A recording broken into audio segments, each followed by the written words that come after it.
Bem-vindo, este é o programa Break-Even Point. Hoje vamos olhar para aquilo que foi o comportamento da FMI diante dos indicadores macroeconómicos que Moçambique apresentou no seu último relatório relativo ao desempenho macroeconómico de Moçambique. Como podemos todos acompanhar, Moçambique não foi capaz de renovar o programa de apoio financeiro e técnico com o FMI, o que levou então o governo a tomar algumas medidas. Contratou, no caso, uma consultora internacional para ajudar o governo então a encontrar mecanismos no sentido de solucionar as recomendações que foram apresentadas pelo FMI. E olhando para este quadro, digamos, um pouco complexo em que Moçambique se encontra, vou então aqui conversar com o gestor empresarial, Luís Canhemba, ele que nos fala virtualmente a partir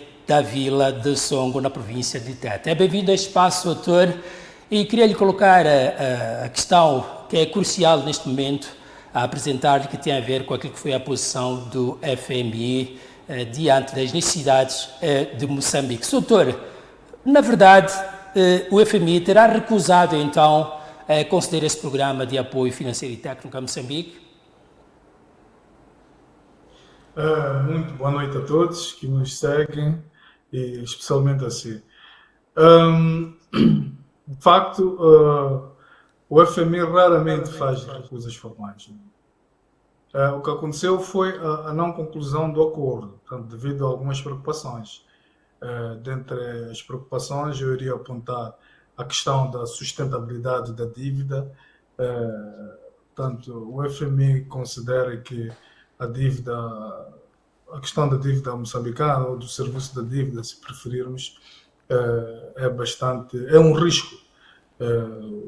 Portanto, Moçambique tem algumas dificuldades em pagar a dívida, tanto a interna como a externa. Portanto, eles apontam isso como um risco e preocupam-os. O segundo aspecto é a questão do acesso ao financiamento, né? E o terceiro aspecto é a questão da continuidade da reforma. Portanto, o FMI aponta para a questão das reformas, neste caso, como um dos handicaps, portanto, para que se aceda, para que Moçambique possa aceder, portanto, à dívida. Portanto, a FMI não recusou nada, é uma questão, penso que de procedimento, né? Na verdade, como eu disse logo no princípio, o FMI nunca faz recusas formais e foi este caso. Então, olhando para essas questões todas que o doutor apresentou, isso significa realmente falta de confiança do FMI em relação à economia moçambicana? Não é uma ruptura de confiança. Eu senti que é uma posição de prudência. Portanto, o FMI quer garantias. Portanto, o FMI é uma instituição que não reage a retóricas, não reage a aspectos de opinião pública, como tem estado a acontecer, ou a declarações governamentais, reage sim aos riscos. Os riscos foram claramente apresentados e é basicamente isto. Agora, há uma questão aqui que provavelmente podíamos dizer que assustou aos mercados e certamente que deve ter assustado também ao governo do dia, é que o FMI, quando hesita, ele envia um sinal aos mercados. E é este ponto aqui que é essencial portanto, nesta hesitação do FMI em ceder o empréstimo, tanto à nossa economia. Basicamente é isso, Neto. E olhando para aquilo que foram as recomendações do FMI, nós podemos perceber que ao longo de vários anos essas têm sido, a principal insistência desta instituição financeira multilateral para que Moçambique comece a mudar o seu comportamento com relação à necessidade de maior controle a esses determinados macroeconómicos fundamentais. Em termos concretos, podemos dizer que o FMI não confia no governo moçambicano, tendo em conta que são, digamos, recomendações já reiteradas? É interessante a questão e é isto que foi se discutindo durante esses dias nos corredores, nos cafés, etc. Mas que fique muito bem claro, o FMI não avalia governos. O FMI é uma instituição que avalia indicadores. E os indicadores para o FMI ainda não estão a um nível aceitável para que eles possam ceder tanto o empréstimo. Mas é um facto que a confiança financeira, neste caso, constrói-se com algum rigor, com disciplina fiscal, com a previsibilidade, como temos falado neste programa, mas também com credibilidade institucional. Então, são esses componentes portanto, que são estes componentes que nós devemos preparar indicadores relacionados com elas e os governos devem se preparar para apresentar esses indicadores ao FMI. Nós temos estado a falhar, sobretudo na questão da dívida. Portanto, que fique claro também que o FMI não é uma instituição política que vai avaliando governos e tal. Não é uma questão de confiança em governo, é uma questão de indicadores. É verdade que as consequências das suas decisões são políticas, ou podem ser políticas.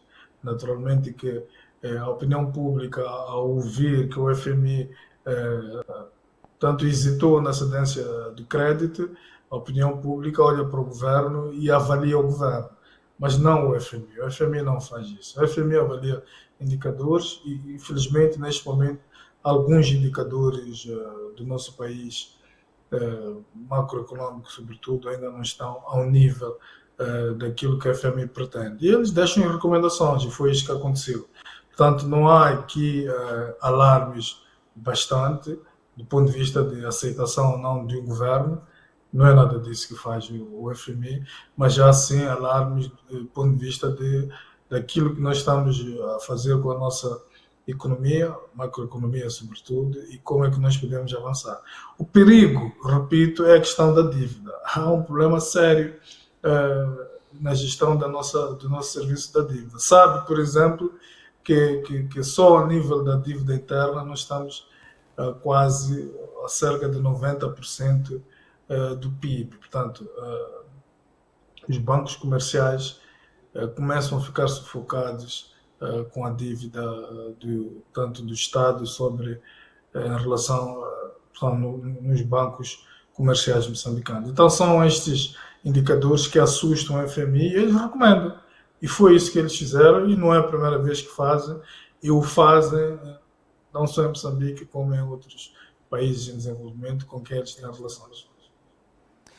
E olhando para todo o aparato, toda a envolvente, digamos, que se desencadeia, digo, um pouco antes da avaliação final para ver se o projeto, ou neste caso o pacote, avança ou não, em que medida, digamos, este não do FMI pode representar, ou não, digo, passa a expressão, pode representar então falhanço naquilo que é a política económica de Moçambique?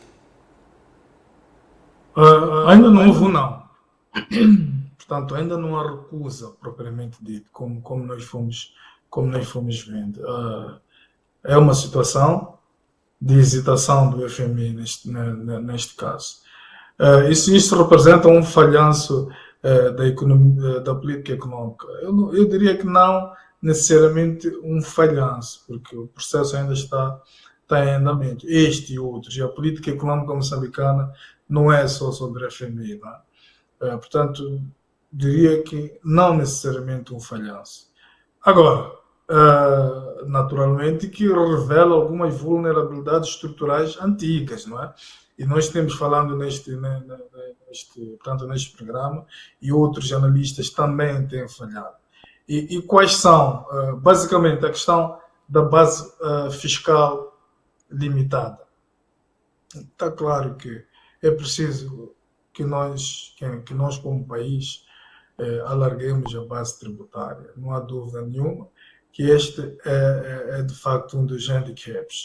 Felizmente há algumas iniciativas que vamos vendo interessantes, mas há outras que começaram e depois nós não sabemos qual foi a finalidade ou qual foi o resultado. Vai-se lembrar o Nilde a tributar fazendo há mais ou menos 3, 4 anos e gastou-se muito dinheiro, houve um grande investimento. A ideia era alargar-se a base tributária. Não sabemos qual foi o resultado. O facto é que até neste momento em que falamos, a nossa base tributária é bastante limitada. Não é preciso que se alargue a base tributária. E esta conversa não é uma conversa que começou hoje conosco, Nildo. Esta conversa é uma conversa que existe há muito tempo. E há aspectos que penso que inovadores que penso que podem ser pensados, né, sobre eles.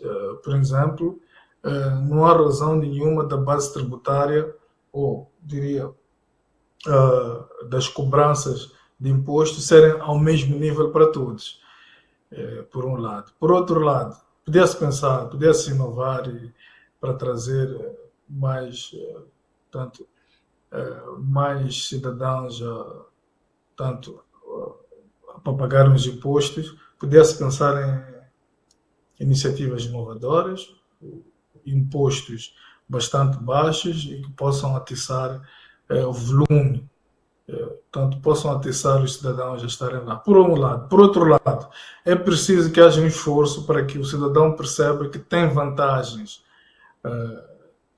em pagar impostos. Por exemplo, os nossos hospitais, o acesso aos nossos hospitais públicos, o acesso à escola, era preciso estar muito ligado à questão do pagamento, tanto de impostos, etc. Eu acho que estas e outras iniciativas podiam ser interessantes para que se alargasse a base tributária. Este é um. O 2, né? Outra nossa vulnerabilidade é a questão da dependência externa. E esse aspecto vai durar por muito mais tempo. E isto é, de facto, uma vulnerabilidade do nosso país. A nossa economia depende muito, tanto da nossa cooperação com entidades como o próprio FMI, já agora, né? Banco Mundial e outras, no âmbito das nossas relações bilaterais e até multilaterais. Depois, esses choques sucessivos, não é? Tanto os choques externos como os choques internos. Há pouco tempo, a questão climática mostrou uma das nossas vulnerabilidades, né? Que é a vulnerabilidade perante as mudanças climáticas. Essas cheias destruíram as nossas infraestruturas e deixaram uma vez mais patentes que nós somos fracos na gestão das infraestruturas perante essa nova questão das mudanças climáticas. Então, Nildo, mais do que um fracasso, na verdade, eu diria que é um teste da resiliência económica do nosso país e do nosso governo, né? E de todos nós. Né? Eu iria apontar para isso. Não um falhanço, mas um teste da nossa resiliência económica. O doutor disse, e muito bem, que ainda não houve um não por parte do FMI para a assistência de Moçambique. Mas a verdade é o país está numa posição de extrema necessidade de recursos financeiros e, diante dessa situação, existirá aqui algum risco de regressarmos à crise idêntica àquela que atravessamos quando das dívidas ocultas? O contexto é diferente hoje. Eu creio que não há esse risco, até porque temos uma maior transparência, é preciso que se diga, e até supervisão. Lembra-se que criou-se o GIFIN, espero não estar a falhar o nome, o Gabinete de Informação Financeira de Moçambique. Ele tem estado a trabalhar muito na questão da supervisão, e não só, temos também maior ação do gabinete, nosso gabinete de combate à corrupção, que é adscrito à PGR. Portanto, acho que em termos de supervisão, há uma maior supervisão do sistema financeiro e não creio que uma crise similar à das dívidas ocultas possa ocorrer nos próximos tempos e, sobretudo, advindo deste aparente falhanço em relação à questão do FMI. Mas o desafio principal, o Nildo, permanece, não é? É preciso que nós continuemos, nós como país, neste caso, continuemos a lutar para que a confiança das instituições financeiras permaneça ou melhore, não é?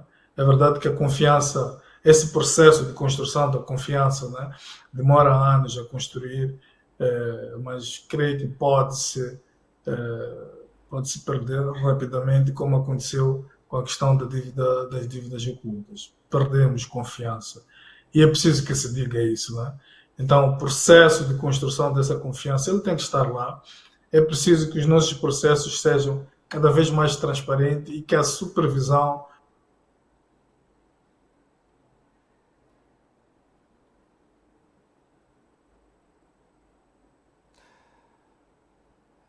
Perdemos momentaneamente o contacto com o Dr. Canhamba, contudo, ele respondia à questão que tem a ver com a existência ou não do risco do país regressar àquela situação que atravessou quando das dívidas ocultas. Dr. Canhamba, e também sabemos que tem sido uma das pressões naquilo que tem sido a forma como é gerida a política cambial de Moçambique. E olhando para esse fator em concreto, doutor, qual é que poderá ser o desempenho esperado do Metical nos próximos dias, tendo em conta que o banco, ou digamos o Fundo Monetário Internacional, tem dito que esta forma administrativa de monitorar o Metical tem estado a prejudicar o país?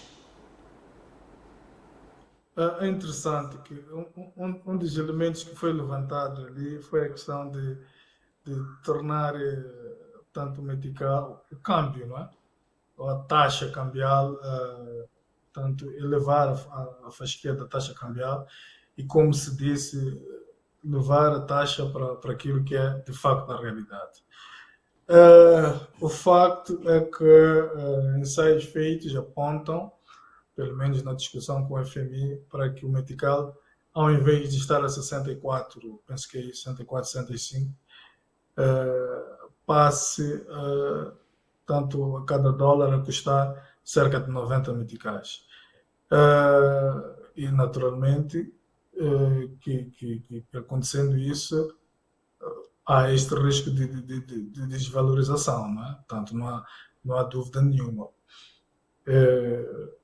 Portanto, as coisas passam a ser mais caras, sobretudo num contexto em que o nosso país é importador tanto de produtos e serviços a um nível muito elevado, não é?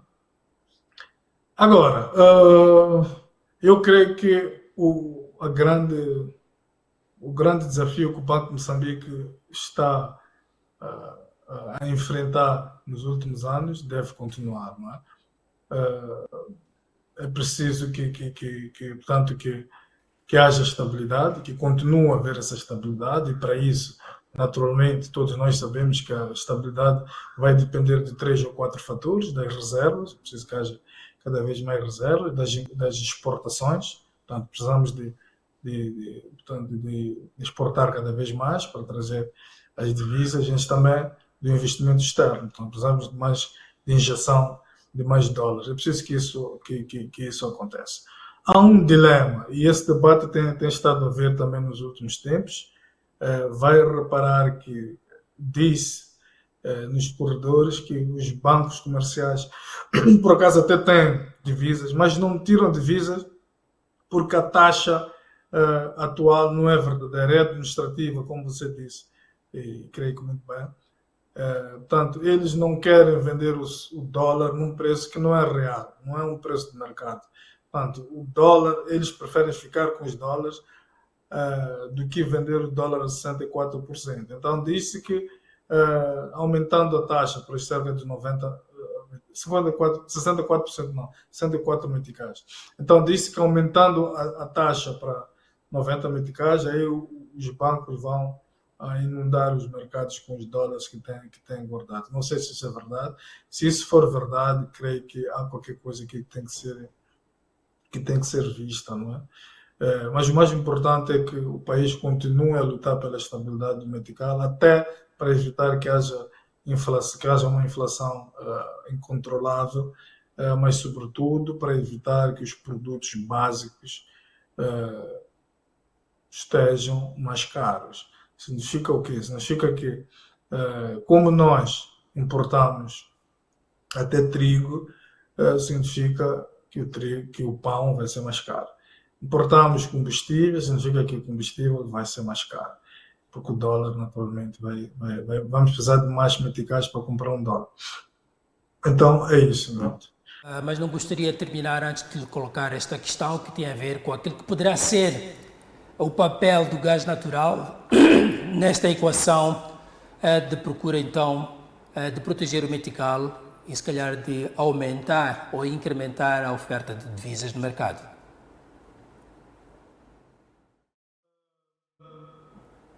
O papel do Banco Mundial é de autoridade reguladora do mercado financeiro, naturalmente. E como tal, naturalmente que o Banco Mundial pode intervir, mas com limites, né? Nós sabemos que nenhum banco central, neste caso, substitui a confiança externa. Por mais que o Banco Mundial tem o seu papel até um certo limite.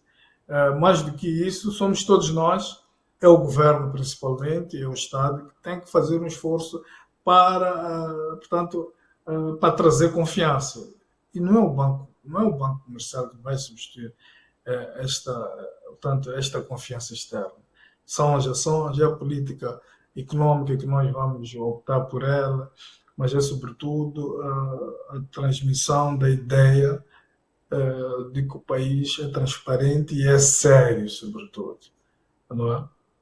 Aqui há um aspecto que também vale a pena dizer. A taxa de câmbio é um termômetro de confiança econômica. É também um termômetro de confiança econômica. Isto é,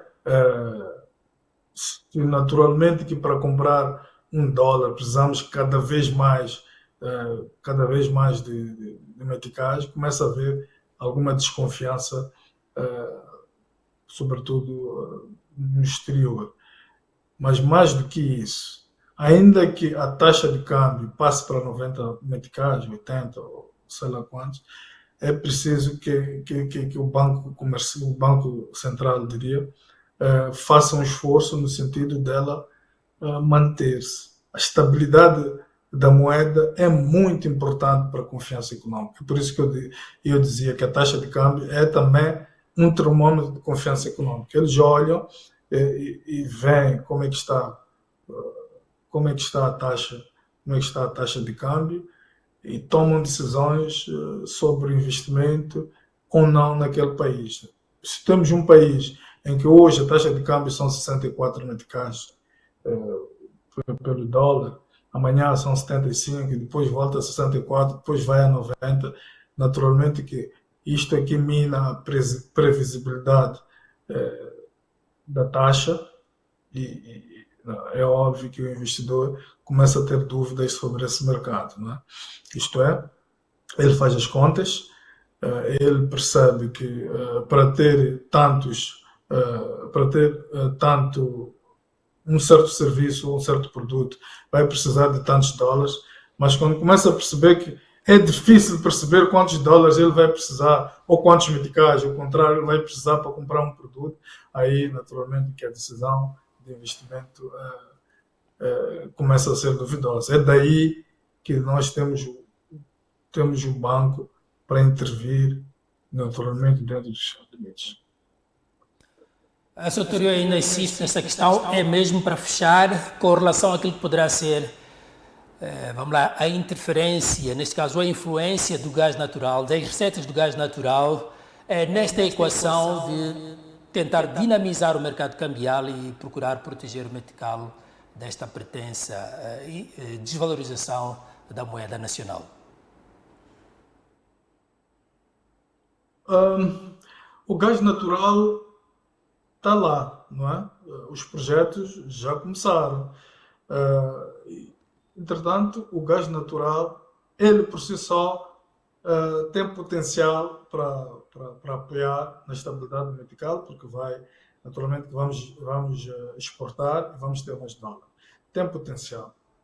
Mas, como dissemos no outro programa, o impacto significativo de gás natural vai ser só daqui a 4 anos. Eu digo. Neste momento, o país depende da confiança. Até lá, até 2020, 2030, neste caso, o país depende da confiança. Eu diria isto e vai reparar que é sobre isso que eu tenho estado a defender ao longo do programa. O gás natural é claramente o futuro do país, não há dúvida nenhuma, bem gerido, nós seremos um dos países mais promissores, tanto de África e não só. Portanto, o gás natural é o futuro, mas o presente nele é a confiança.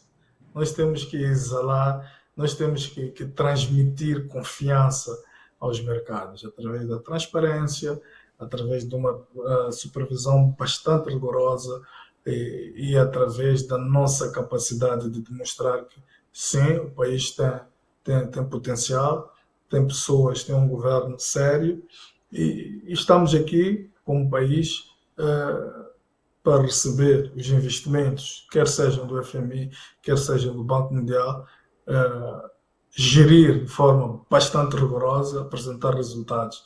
É isto que nós temos que fazer nos próximos tempos, enquanto esperamos naturalmente pelo gás natural. E quando chegar a vez do gás natural não vamos mudar, vamos continuar a ser um país sério e só assim é que nós teremos confiança dos parceiros. Obrigado, Sr. Doutor. Foi um prazer tê-lo desse lado. E termina assim mais um programa Break-Even Point. Nós renovamos o encontro para daqui a 7 dias, neste espaço e à mesma hora. Até lá.